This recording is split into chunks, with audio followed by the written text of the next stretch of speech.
All right, so if X is the number of children, suppose we choose someone at class at random. Now, here's our probability model, right? Remember we call this a model where you have the outcomes and the probabilities. So the first thing, this is review, is it valid?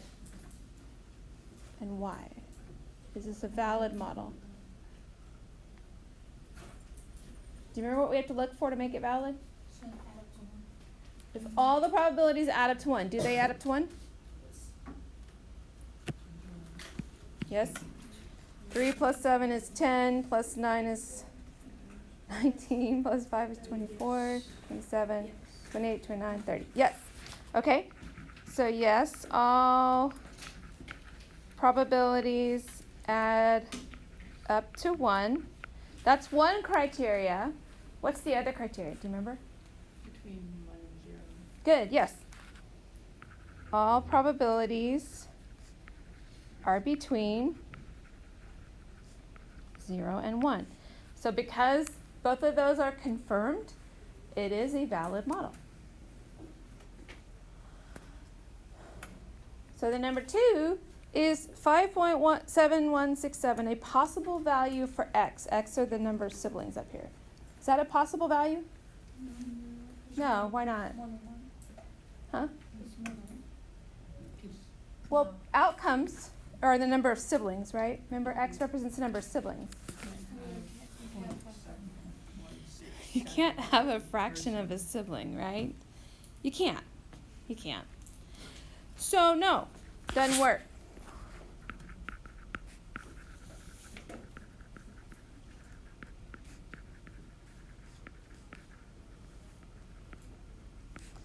Of a sibling. Now, pause for a second. So our data is quantitative, right? Number of sibling is definitely quantitative, right? So now we subdivide quantitative into two things, discrete and continuous. All right, now discrete is what we're dealing with for the next couple days. Discrete data is things that we count. They're whole numbers, like siblings, like puppies, like canoes, tacos, things like that. Things that you count, we count with whole numbers, right? We don't count by decimals. Continuous, then, by logic, would be what? Anything that could have a decimal. For instance, like, usually it's measurements, time, weight, height, what else? Speed. Although we often say like 60 miles per hour, it's really 60 point something miles per hour, right? There's decimals to those values. So any kind of measurement is going to be a continuous variable because there's decimal values that happen in there. But for today and tomorrow, we're dealing with the discrete version of quantitative data, things that just can be counted. So our outcomes will only be whole numbers. All right? Now, histogram is displayed on the distribution. It says describe its shape. Look, now you remember doing histograms, chapter 1, back in the day?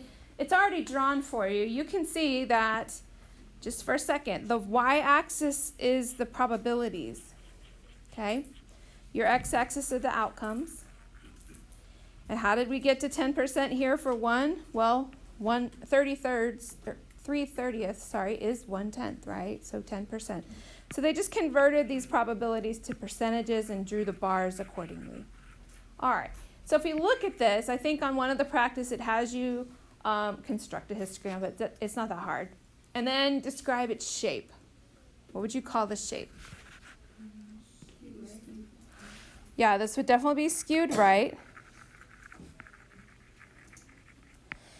Does it have a peak somewhere?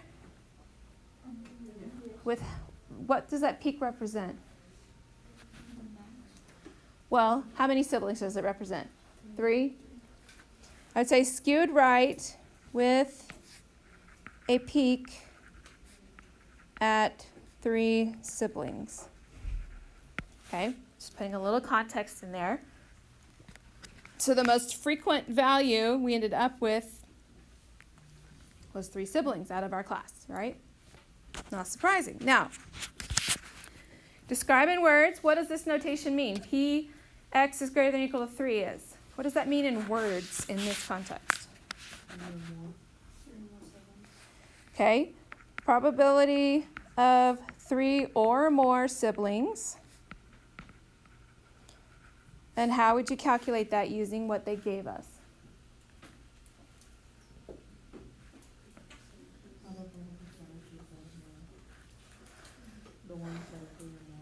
Add them up, right? Would we include 3? Yes, we would include 3. So it's all over 30, right? So it would be 9 plus 5 plus 3 plus 2 plus 0 plus 1, 6. So that'd be 20. Yeah. Or 2/3, 20 out of 30. You don't have to reduce it. I just felt compelled to do. All right. Easy enough. What about number 5? What is this one? How would you describe that?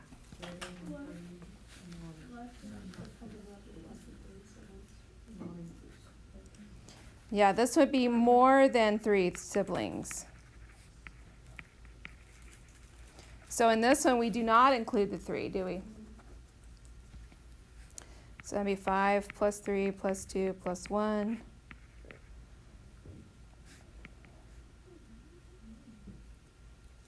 (11 over 30).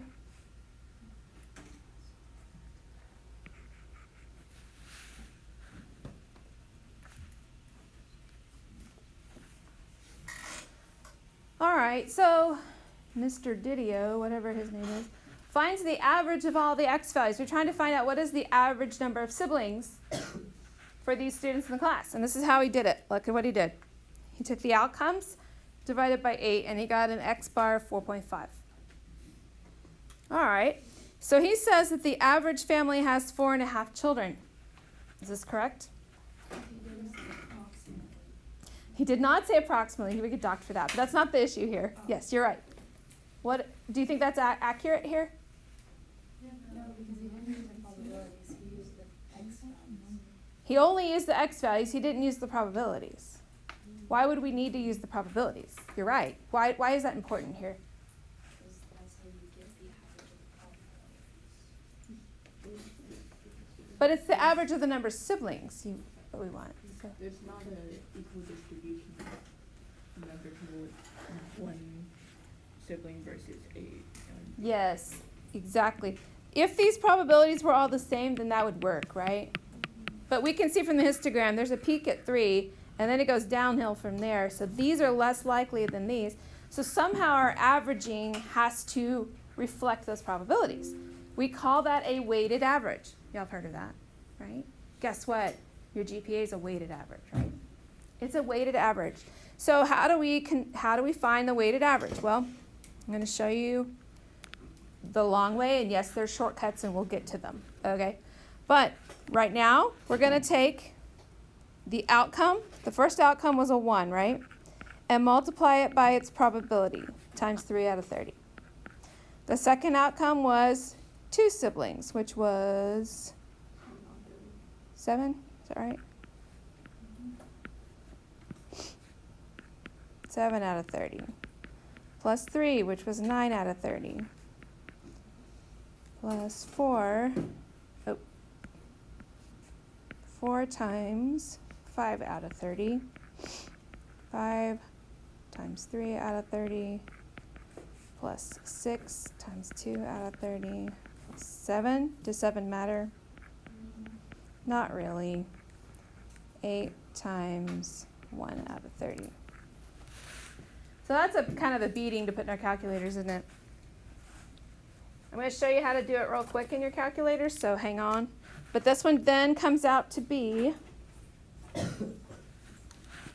oops, sorry, 1.43 siblings.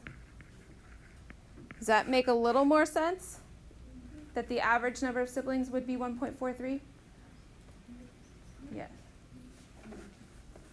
On average, we would expect a randomly selected family to have 1.43 siblings. Now, some of you are like, wait, you can't have 0.43 of a sibling, right? So here's the kicker. We said these are discrete variables. You can't have decimals, right? But when we average them, an average is a calculation. So calculations can have decimals. So you kind of have to like give yourself that. If it's a calculation like an average or standard deviation, your outcomes will probably have decimals. Okay, we know it's not reality, but that's the expectation. Okie doke. All right, not too much new here. Probability distribution, okay? So we said you have your outcomes and you have your probabilities. Okay? In those tables, remember? That is a probability distribution. The two things that make it valid is that all your probabilities have a sum of 1, and all of them are between 0 and 1, right? So here's the specific vocab definition for discrete random variables. It says they take on a fixed number of values with gaps. Gaps between the values. What the heck does that mean? Well, there's a gap between 1 and 2 because there's 1.0001, 1.0002, all those decimals between them, that's the gap, right? Gaps between the values. All right, histogram, got to be able to create your histogram, so just sketch real quick. You put your outcomes on the x-axis and your probabilities on the y-axis. And you might have to describe shape in context, of course, always.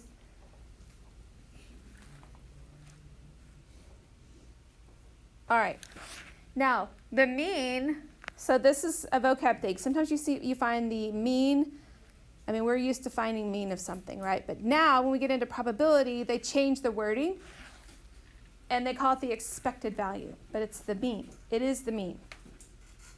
Synonymous, okay? So the formula for mean looks like this. It is the sum, I can't do a sigma, very good. It's the sum of each outcome, which is x sub I, times its probability, p sub I. That is what you're going to find on your formula chart. I don't find it very helpful, but if you know what it means, it's helpful, right? But in a testing moment, those things escape me. So what is it? Outcome times probability plus the next outcome times probability plus the next outcome times probability. You can write it out, but this is the shorthand, okay? Now, if you have to interpret, and guess what you're going to have to interpret expected values. This is kind of your sentence construction thing. If many, I guess individuals in this case, individuals are randomly selected. So individual students are selected in this story.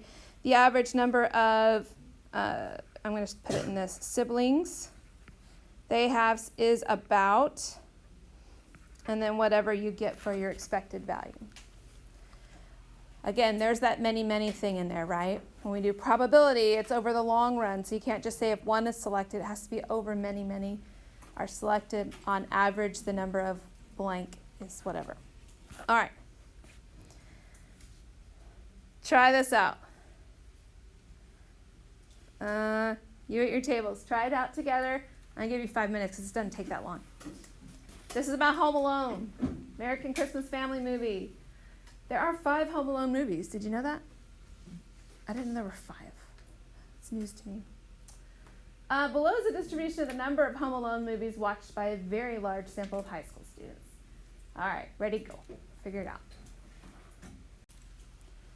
The student has seen 3 or more Home Alone movies. That's what that means. So I include 3, and I add them up. I get 0.11. 4. Part C. Make a histogram. Got probabilities. I've got outcomes. Everything's labeled.